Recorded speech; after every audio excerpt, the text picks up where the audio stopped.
La classe politique togolaise est en deuil. Pascal Adoko, figure de la scène politique togolaise, est décédé dans la nuit de ce lundi 10 mars.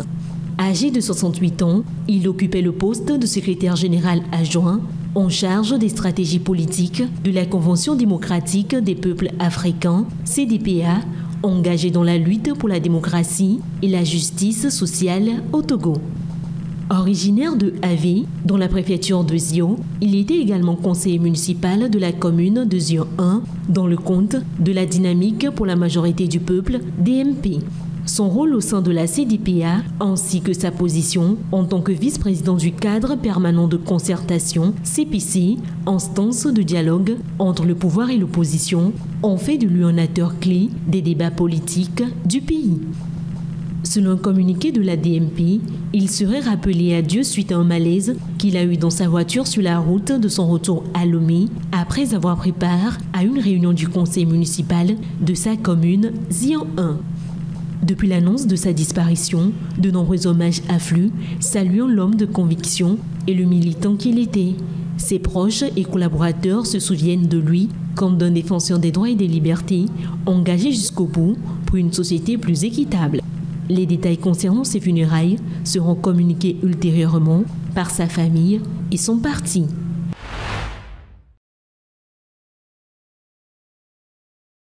L'Assemblée nationale togolaise s'est prononcée sur l'exécution du budget de l'État pour l'exercice 2021 et 2022. Elle a voté à l'unanimité les projets de loi dites de règlement. Il a été pour la représentation nationale d'analyser l'exécution du budget de l'État, comment les recettes fiscales et non fiscales ont été mobilisées. Cet exercice permet aussi aux députés de contrôler les dépenses effectuées, de stabiliser les budgets afin de maîtriser l'endettement du pays. La loi de règlement exercice 2020 affiche 1612,6 milliards de francs CFA comme le montant total des ressources réellement perçues. Les prévisions estimaient ces ressources à 1676,8 milliards de francs CFA. L'exécution de la loi de finances exercice 2020 s'est donc soldée par un résultat positif d'un montant de 102,7 milliards de francs CFA. En 2021, les ressources perçues s'élevaient à 1641,2 milliards de francs CFA. Les charges exécutées ont coûté en tout 1613,9 milliards de francs CFA. Ainsi, l'État togolais a économisé 27,3 milliards de francs CFA sur le budget de 2021. La loi de règlement est nécessaire pour la reddition des comptes. Elle permet de constater les résultats définitifs de l'exécution budgétaire et d'assurer un contrôle rigoureux. Par rapport aux irrégularités contenues dans l'exécution du budget, le Parlement fait des recommandations pour assainir les finances publiques. L'Assemblée nationale a recommandé à l'État togolais de faire preuve d'une gestion rigoureuse malgré les contingences. L'État togolais doit aussi veiller à une amélioration de la qualité des documents budgétaires, un respect méticuleux des procédures d'exécution budgétaire et surtout une meilleure traçabilité des ressources publiques.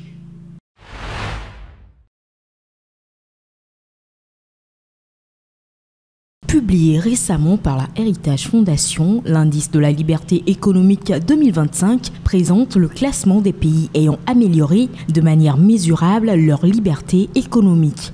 Le Togo figure parmi les 27 premiers pays africains. L'indice de la liberté économique repose sur 12 critères qui mesurent différents aspects de la liberté économique. Ces critères sont regroupés sous plusieurs piliers essentiels: l'état de droit, la taille des pouvoirs publics, les dépenses publiques et la santé, l'efficacité réglementaire ainsi que l'ouverture du marché. Dans le classement mondial, le Togo se situe à la 132e place et à la 27e position sur le continent africain. Cette performance est attribuée au score de 52,3 points obtenu par le pays, un résultat qui reflète une amélioration de 1,4 points par rapport à l'année précédente. En détail, le Togo a obtenu 37 points pour les droits de propriété, 37,1 points pour l'efficacité judiciaire, 31,6 points pour l'intégrité de l'État, 81,6 points pour les dépenses publiques, 21,7 points pour la santé fiscale, 59,9 points pour la liberté des entreprises, 51,9 points pour la liberté du travail, 69,8 points pour la liberté monétaire, 66,8 points pour la liberté commerciale, 60 points pour la liberté d'investissement et 40 points pour la liberté financière. Il est important de souligner qu'au niveau mondial, Singapour occupe la première place de ce classement en matière de liberté économique.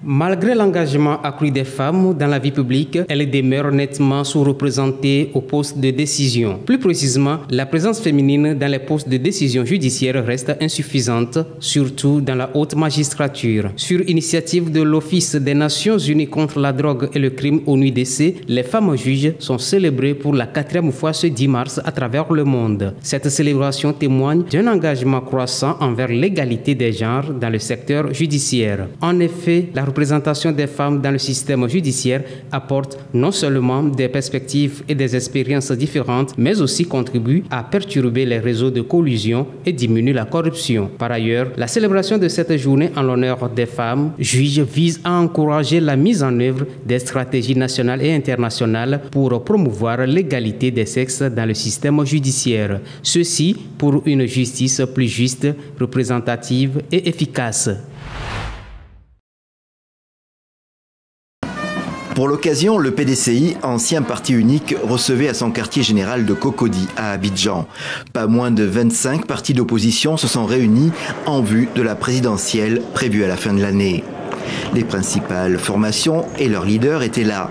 Le PDCI donc, et aussi le mouvement des générations capables de l'ex-première dame Simone Eivé Gbagbo, le Front populaire ivoirien de Pascal Afine-Guessant ou encore le COGEP de Charles Blé Goudé.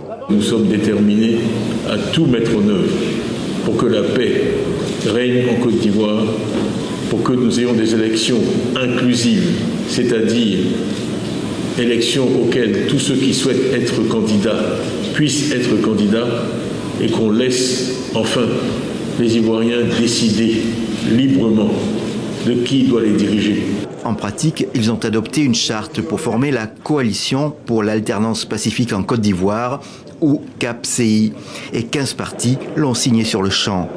Même s'ils peuvent avoir des programmes très différents, ils s'accordent au moins pour demander des réformes avant le scrutin, en particulier la révision des listes électorales et des changements à la commission électorale indépendante. Ça va être un cadre permanent, non idéologique, de concertation et d'échange des partis politiques dans l'opposition, en vue de déterminer et de mettre en œuvre des actions unitaires pour obtenir la réforme du système électoral ivoirien. Pour autant, la question d'une éventuelle candidature unique de l'opposition au premier tour de la présidentielle n'a pas été évoquée. Et on noté un grand absent, le Parti des peuples africains, PPACI, de l'ancien président Laurent Gbagbo. Celui-ci s'est déjà déclaré candidat, même s'il est inéligible en raison d'une condamnation pénale. Du côté de la majorité présidentielle, le RHDP attend toujours la décision du président sortant. Alassane Ouattara, au pouvoir depuis 2011, n'a pas encore fait acte de candidature, mais en janvier, s'est dit désireux de continuer à servir son pays.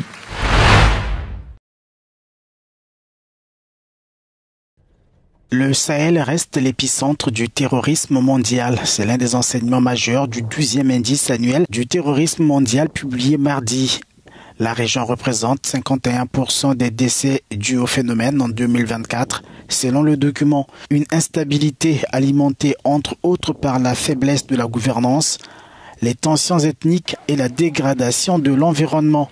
Le Burkina Faso est en tête des pays touchés par le terrorisme, ce pour la 2e année consécutive, nonobstant des améliorations. Il représente 1/5 de tous les décès dans le monde, alors que le Niger a enregistré 94% des victimes, soit 930 décès en 2024, ce qui représente la plus forte hausse au niveau mondial. De manière globale, le texte souligne une baisse de 10% des décès en Afrique subsaharienne, à l'exclusion du Sahel.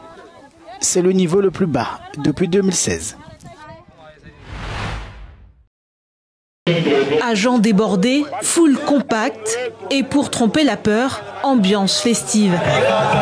Face à l'avancée du M23, les hommes en âge de se battre se pressent au QG de ce chef Wazalendo pour rejoindre cette milice qui combat aux côtés de l'armée congolaise. Nous sommes prêts à combattre pour notre pays jusqu'à ce que la dernière goutte de sang soit versée. Nous allons combattre le M23 jusqu'au bout.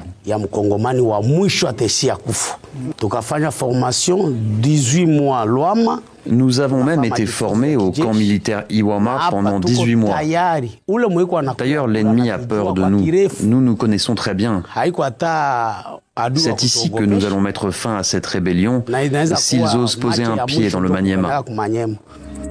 Après s'être emparé de Nyabiondo ce dimanche, le M23 serait en route vers la très stratégique Walikale, ce qui les mènerait tout droit vers la province du Maniema et son chef-lieu, Kindu. Sur place, l'angoisse augmente avec la menace. Jean-Marie, père de famille trentenaire, ne dort plus. Ma famille et moi, on a peur avec cette guerre. Les rumeurs circulent disant que les rebelles occupent telle ou telle ville. On ne sait même pas où fuir parce qu'ils sont déjà partout dans les villes autour. Les autorités doivent trouver une solution. En attendant, les commerçants aussi retiennent leur souffle. Issa Ramazani est propriétaire de cette petite épicerie située dans un quartier populaire de Kindu. En cas d'assaut du M23, il risque de tout perdre. Si à la guerre, par exemple, je peux fermer et m'exiler et on peut venir piller toutes mes histoires. C'est par exemple ce qui s'est passé dans les provinces voisines. Alors que la riposte s'organise, à Kindu, le scénario de Goma et Bukavu est dans toutes les têtes. Depuis mi-février, ces deux villes sont aux mains du M23, soutenu par le Rwanda. Les réfugiés congolais sont arrivés dans la commune de Rugombo autour du 22 février, un week-end. Les écoles étaient vides, des familles entières s'y sont installées. Elles ont progressivement été relocalisées dans un camp à 200 km d'ici, dans l'est du Burundi, sous l'égide du HCR. Gakuru, 62 ans, est originaire du village de Katogota dans le sud Kivu. Il ne veut pas quitter Rugombo ni la province de Chibitoke. Il n'a pas la force de faire ce long voyage. J'ai besoin d'un bienfaiteur ici qui peut me donner une petite maison pour m'abriter. J'ai d'abord eu la diarrhée et après j'ai eu le paludisme. Ils m'ont donné des médicaments, mais pour l'instant ça ne passe pas. Je ne mange pas, j'essaie de me forcer, mais je n'ai pas d'appétit. Les conditions d'hygiène restent déplorables partout où les réfugiés congolais se sont établis, à Rugombo. Ici, au lycée communal de la ville, ou là, à l'école fondamentale Rugombo 2. Dans ces bâtiments et dans ceux d'une école voisine, au plus fort de l'afflux des réfugiés, 15 000 personnes vivaient ici. Les dégâts sont importants. La moitié des bancs pupitres de l'école, qui manquaient déjà avant la crise, sont inutilisables. Nous avons enregistré jusqu'à maintenant plus de 150 bancs pupitres qui ont été démolis, comme vous l'avez constaté. Il y a aussi d'autres bancs pupitres qui ont été utilisés pour la cuisson.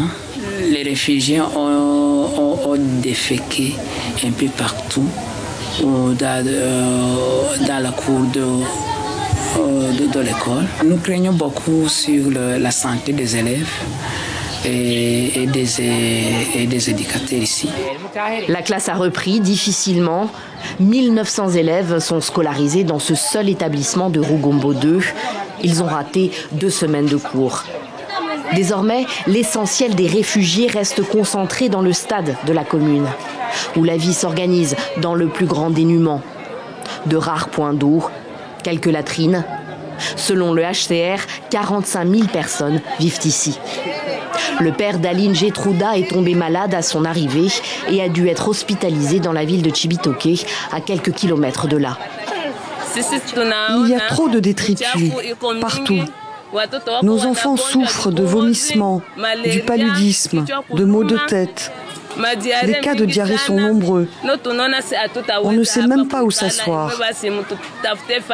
Il nous faut un endroit propre où nous pourrons vivre dans de meilleures conditions. comme n'importe qui. Selon le HCR, près de 63 000 réfugiés congolais sont arrivés en moins d'un mois au Burundi.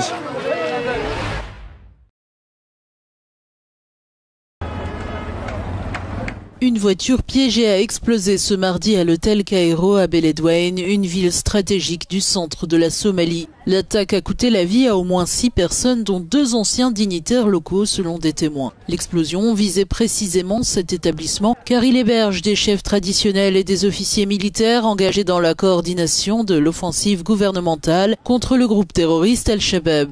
L'attentat a immédiatement été suivi d'une violente fusillade. Des hommes armés ont pris d'assaut l'hôtel affrontant les forces de sécurité. Plusieurs blessés ont été transportés d'urgence à l'hôpital. Des vidéos diffusées sur les réseaux sociaux montrent d'épais nuages de fumée noire s'élevant au-dessus du bâtiment, gravement endommagé par la déflagration. Aucune revendication n'a encore été formulée, mais le mode opératoire porte la marque d'Al-Shabaab, ce groupe djihadiste affilié à Al-Qaïda qui multiplie les attentats ciblant les responsables gouvernementaux et militaires en Somalie.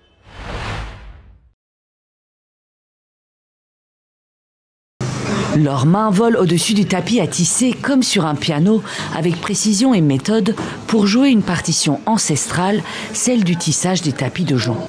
Une tradition de la ville de Nabeul, dont Jalel Matmati est l'un des gardiens. Ce métier est entièrement lié à mes racines. Je suis un tisserand de tapis de jonc nabli. J'aime ça même si c'est fatigant, même quand il n'y a pas d'argent, j'aime ça. Quand je reste ici et que je travaille sur des pièces comme celle-ci, et quand quelqu'un prie dessus, je suis heureux. Jalel a commencé le métier à l'âge de 12 ans, d'abord en nettoyant et en triant les joncs, puis en tissant ses nattes aux motifs colorés, principalement destinées aux mosquées. Pour les fabriquer, il faut d'abord aller chercher leurs matières premières ici, dans les campagnes aux alentours de Nabeul, où les tisserands viennent récolter le jonc chaque été à partir du mois de juin. Zied vient ici depuis qu'il est tout petit. Avant lui, son père exerçait déjà le métier de tisseur de jonc. Ce jonc pousse dans les vallées, comme vous le voyez.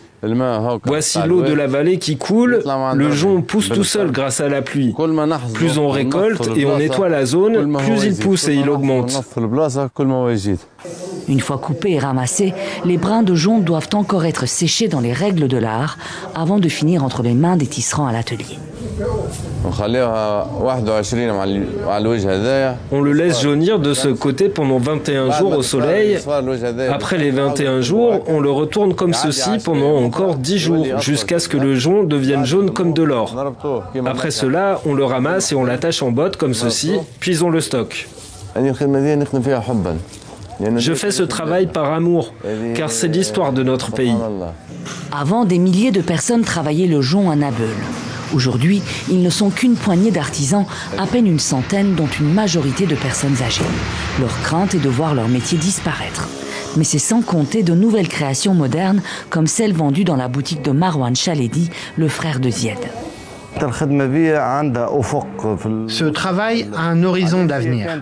Pourquoi? Parce qu'avant, il n'était associé qu'à une seule chose, aux tapis sur lesquels on prie ou qu'on met dans la maison. Désormais, il n'est plus seulement représenté par des nattes, mais aussi par des sacs que l'on porte, des miroirs, des lustres et des tables qu'on utilise à la maison. Des objets décoratifs qui innovent et adaptent l'artisanat au temps moderne et qui pourront peut-être assurer la survie du tissage de jonc pour les années à venir.